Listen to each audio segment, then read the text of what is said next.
2025 बस अब 2 दिनों में ख़त्म होने वाला है और रह जाएंगी सिर्फ इसकी यादें, वो यादें जो सुख दुख दोनों से भरपूर थे। सच ही कहा है किसी ने कि सुख और दुख दोनों एक ही सिक्के के 2 पहलू हैं। तो चलिए मैं भी दिखाती हूँ आपको अपने 2025 की कुछ यादगार पल। उम्मीदें बहुत थी इस साल से, कुछ पूरी हुई तो कुछ अधूरी रह गई। और जिस साल की शुरुआत ही भगवान के नाम पर हुए हो, वो आपको किसी भी मुसीबत में कैसे डाल सकते हैं। उड़ने दो रंगों को इस बेरंग जिंदगी में, एक त्योहार ही तो हैं जो हमें रंगीन बनाते हैं। यही सब खुशियाँ जो कब आती और कब चली जाती, कुछ पता ही नहीं चलता है। फिर वो दिन जब छुट्टियाँ बीतने के बाद मेरे बच्चे पढ़ने वापस चले गए। इस बार उनका जाना कुछ भाया नहीं, पता नहीं क्यों, लेकिन अजीब सी बेचैनी रह गई मन में।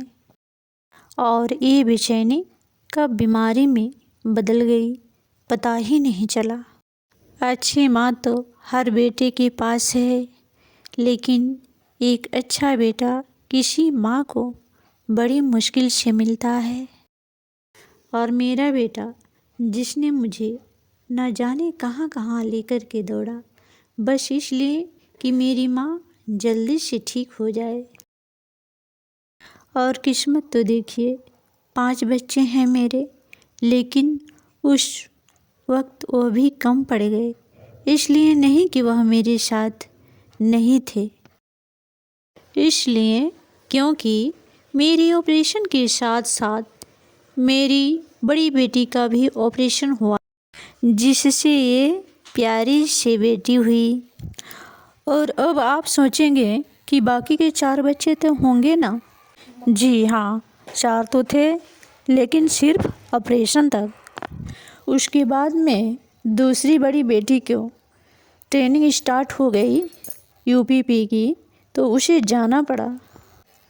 अब बच्चे 3, जिसमें से छोटी वाली इतनी छोटी हैं कि वे हमेशा हंसती हंसाती रहती है, जिसे देखकर मैं भी सब कुछ भूल जाती हूँ। अब आप सोचोगे कि सबकी कहानियाँ तो बता दिए, लेकिन अब तक अपने हस्बैंड का नाम नहीं लिए, जिनकी वजह से सब कुछ अच्छा वापस हो पाया, जिन्होंने दूर रहकर भी पूरा फर्ज निभाया। उनके बारे में क्या कहना। मेरे हस्बैंड आउट ऑफ इंडिया रहते हैं, जिसकी वजह से वह आ नहीं पाए। अंधेरा चाहे कितना भी घना क्यों ना हो, सूरज निकलते ही सारी अंधेरा मिट जाता है। और ऑपरेशन के 1 महीने बाद जब मैं घर आई, तो अपने बड़ी बेटी को भी मैं अपने ही पास बुला लिए। और आप ये देख रहे हो, ये रही मेरी नातिन। फिर अब खुशियाँ ही खुशियाँ दिए हैं भगवान ने। तो बस फिर इसके बाद त्यौहार ही त्यौहार, मेला, दिवाली, छठ और मेरे बच्चे का बर्थडे। और इन सारे त्यौहार के साथ ही इस साल के अंतिम दिन भी आ गया। और बस सब अंत में यही कहना है कि जिन्होंने मेरा साथ दिया उनका भी शुक्रिया, और जिन्होंने मुझे मुस्कुराने का वजह दिया उनका भी शुक्रिया। पूरा वीडियो देखने के लिए आप सभी का बहुत बहुत धन्यवाद।